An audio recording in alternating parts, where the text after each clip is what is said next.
John's a big Tigers supporter. He just got solar power installed. He used to spend $600 per quarter on power, but with his new bill plus Metro Solar Easy Payments, he's saving $169 per quarter from day one. That adds up to $88,000 after 25 years. So no, John can't own his power company, but he can own his solar system. Tim, thanks for joining us on Raw Vision, presented by Metro Solar. And an interesting game on the weekend, resulting in a draw to Frankston. The team were playing some really good footy early. What happened in the last quarter to see the lead slip away? Oh, look, we had the first 3 shots of the quarter.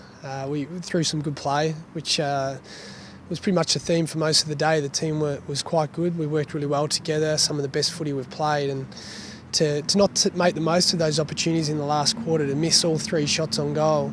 And then Frankston went down and kicked the next 2, and then they got a centre clearance and then kicked another one. And then we had an opportunity to kick another goal, and one of our midfielders had a shot and missed. Then it went down the other end and they kicked a goal. And then I think we had one more opportunity from about 45 out, and the shot just missed, and they went down and had 2 more shots. So it was one of those games which, once the momentum went their way, we couldn't do anything about it. We tried a number of different coaching moves, changed a few of our personnel around, but at the end of the day, Frankston were just too good in that last quarter. A couple of 50-metre penalties also really hurt us. Whether they were there or not is, it's irrelevant now. But look, credit to Frankston, they're a real fighting side, and they fought back well. And you said that Richmond started really well and they got a handy lead at quarter time. It must have been pleasing to see that the team take the game on early. Yeah, we've struggled with our offensive ball movement most of the year, and to finally come into a game and play for 2.5 quarters of the style of football we expect from our players, they really gelled well on the day. Some of our AFL players were terrific, and some of our VFL guys who have been consistent all year stood up again as well. So we're really pleased with how we played in the first 2.5 quarters, but obviously very disappointed that we couldn't finish off the game. And there were some real positives to come out of the match. Aaron Edwards, he made a really good return to playing. How did you see his performance?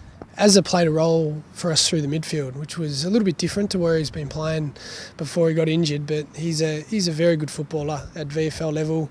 He's a terrific contributor at AFL level, and if he can get 5 or 6 games together up in our AFL side, I think he's going to be a really good player for us this year. So it's always a pleasure having him down playing with us. He always gives everything he's got, and yeah, it was a really good game from him.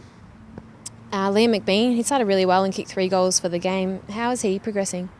Liam played one of his better halves of football.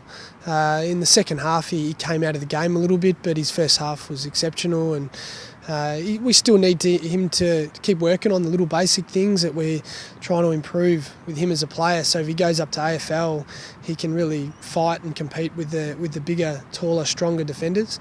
So he's still working on those little things. He's going to kick goals this year. He kicked a lot of goals last year as well, and it's just as long as we're seeing the improvement in those other little areas, that'll be the biggest factor of whether he goes on and plays senior footy in the next 3 or 4 weeks.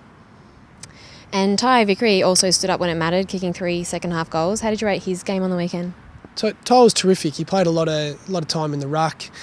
Some of the defensive stuff that he's been criticised from over the last 3 or 4 weeks, he was much better in, and that's really pleasing from a coaching point of view to see a guy challenged and come back to VFL with an outstanding attitude. His attitude to get around our VFL guys, to really approach the game with a positive mindset has been the best thing from Ty, and it came through in the last half. He went and kicked 3 goals.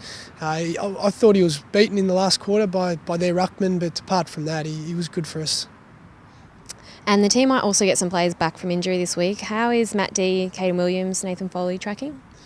I've been told that they're all going to be available to play, so it's just we've got to wait and see what happens over training on Tuesday and then Thursday, but it'd be great to get Matty back in the side. Nathan's obviously a fantastic midfielder who's only missed 1 week, but Matt and I think Rancey's going to be coming back at some stage as well, and it's just really good to get some of these senior guys back into not only our AFL side but also get them alongside our VFL players. It gives them a little bit of a pick up, and hopefully we can improve in the next 2 or 3 weeks with these guys in our side. And then looking ahead, the VFL will play its first curtain raiser to the AFL team at the ME Bank Centre on Sunday. What are you expecting out of the match against the Cats VFL side?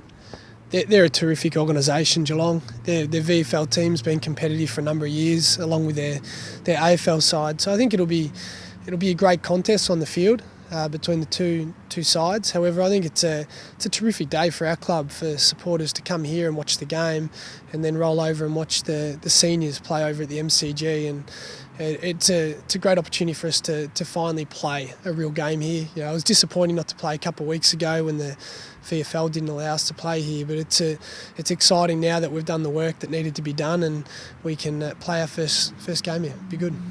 Thanks for joining us and good luck on Sunday. Thanks, Jamie.